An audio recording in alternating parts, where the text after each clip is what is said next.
Hey guys, thanks for tuning into episode 6 of the Pausing Porn podcast. Today we're diving into something every single person in recovery deals with.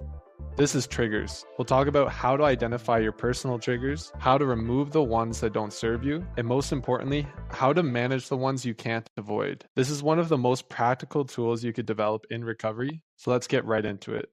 In the context of porn addiction recovery, a trigger is any internal or external cue that activates your brain's craving system, often without you even realizing it. Examples of external triggers include social media, movies, being home alone, certain times of day, and then internal triggers would be boredom, stress, loneliness, anxiety, shame, tiredness, pain. You can see the difference with those. Over time, your brain builds strong associations between these cues and the dopamine hit from pornography. This forms part of your habit loop. Now that I've discussed what triggers are, let's talk for a second about what's actually happening in your brain when a trigger hits.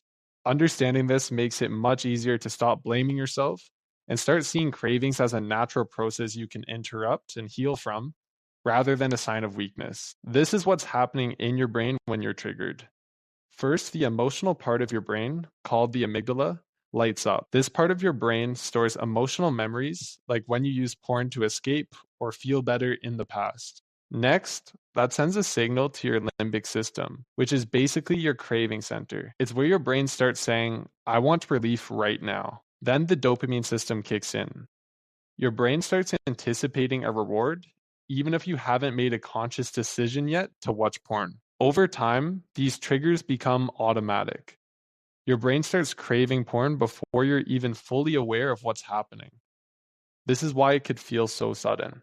I would put triggers into two different buckets. There's the triggers that you can remove from your life. Then there's the triggers that you can't remove from your life, but you need to learn how to manage. First, I'm going to give some examples of common triggers that you can remove from your life, starting with examples of digital triggers. The number one I put on my list is social media. Then we have private browsers, save pornography such as files, bookmarks, videos, photos on your phone, NSFW, Reddit subreddits, certain animes or explicit cartoons, audiobooks, music videos with sexual imagery, TV shows and movies with sexual content. Then we have mental triggers such as fantasizing, replaying old porn scenes in your head, or erotic daydreaming. And finally, routine triggers like using your phone in bed, scrolling late at night, staying up past midnight, having no sort of night routine, having unstructured alone time frequently, or skipping workouts or exercise. Now we have triggers that you need to manage because you can't eliminate them in your life. These types of triggers are a part of your life. You can learn how to face them without turning to porn.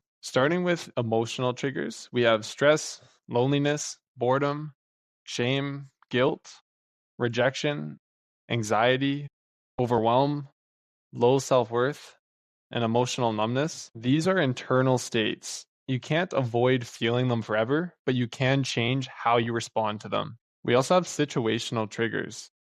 This can be being alone for long periods of time, traveling or staying in hotel rooms, using the internet for work or for school, weekend downtime with no structure, late nights, and long hours on your phone or laptop. Finally, I have some examples for life triggers. These can be hormonal fluctuations, seasonal depression or isolation, sleep deprivation, illness or exhaustion, long distance relationships, and finally, seeing attractive people in public. Obviously, with the removable triggers, you don't need them in your life. They're not necessary to get through every single day. However, the triggers that you can't eliminate, these type of triggers are just part of being a human being. You can't avoid emotional triggers, same as situational triggers and life triggers as well. You can't avoid seeing attractive people in public. If you want to do that, you would just have to sit inside all day, every single day. There's no point of doing that. You still want to live your life. The point of these is not to get rid of them. The point is to manage them correctly. Now, you guys have heard me say this time and time again.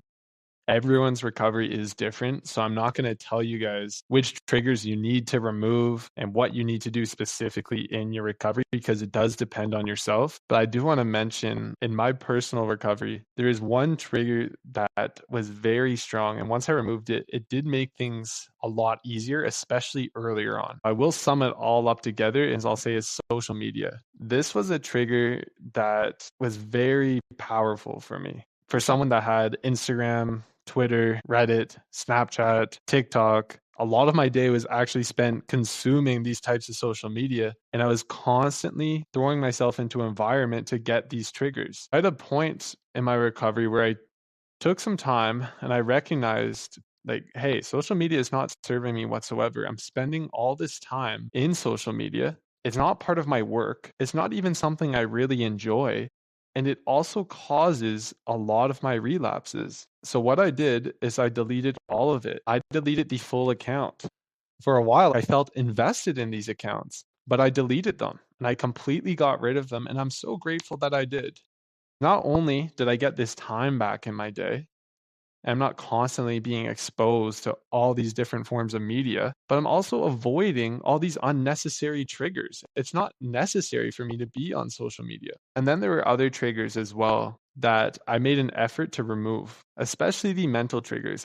I would spend a lot of time fantasizing or replaying old porn scenes or erotic daydreaming as well. I started taking those a lot more serious in my recovery, even some routine triggers. I used to have a terrible night routine. Well, I had no night routine, especially early in my recovery years ago. I remember there were periods of time I would go to sleep routinely between 3 and 4:30 a.m. I had no business being up that late. So now I have a very structured nighttime. I have a nighttime routine. I go to bed in a certain time slot. I don't allow myself to stay up until 4 a.m., nor do I want to. I want to do an exercise to help you guys identify your triggers. You can't manage what you don't understand, and this reflection exercise is going to help you spot the patterns behind your cravings. So please grab your journal.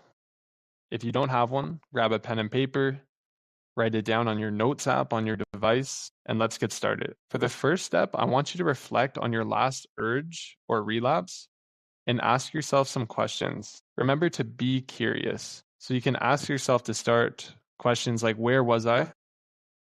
What time of day was it? What was I doing right before the urge hit? How was I feeling emotionally? How did I feel physically? Was I on my phone or computer? Was I isolated? Did I have unstructured time or time to kill? I want you to write this all down and remember, this isn't to judge yourself. This is to be curious and observe yourself. And please continue and ask more questions above and beyond than the ones I just gave. Just be curious and do a solid reflection on the last urge or relapse that you had. Now we're on step 2.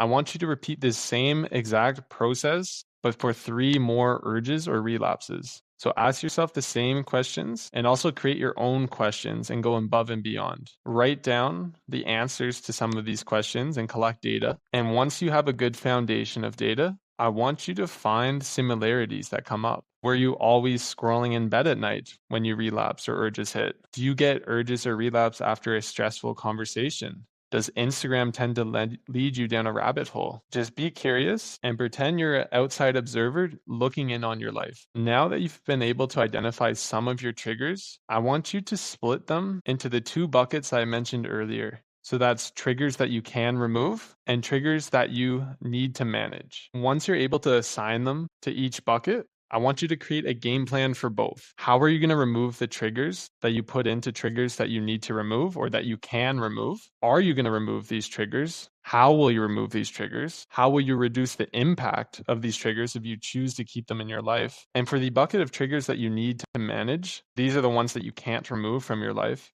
I want you to create a plan on how you're going to manage them. Let's say for stress, how are you going to manage stress? If stress is a big trigger in your life, we need a game plan now on how you're going to manage stress. I want you to write out the game plan and also share it with someone. If you have an accountability partner, that would be perfect. If you have a trusted individual in your life, you can share it with them or even post it in a recovery group. I also want you to do one step today that you made in this game plan. So if you identified that social media is a trigger that you can remove and you're going to remove Instagram, why don't you start today? Why don't you remove Instagram today?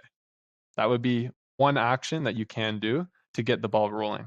That is it for today's podcast episode on triggers.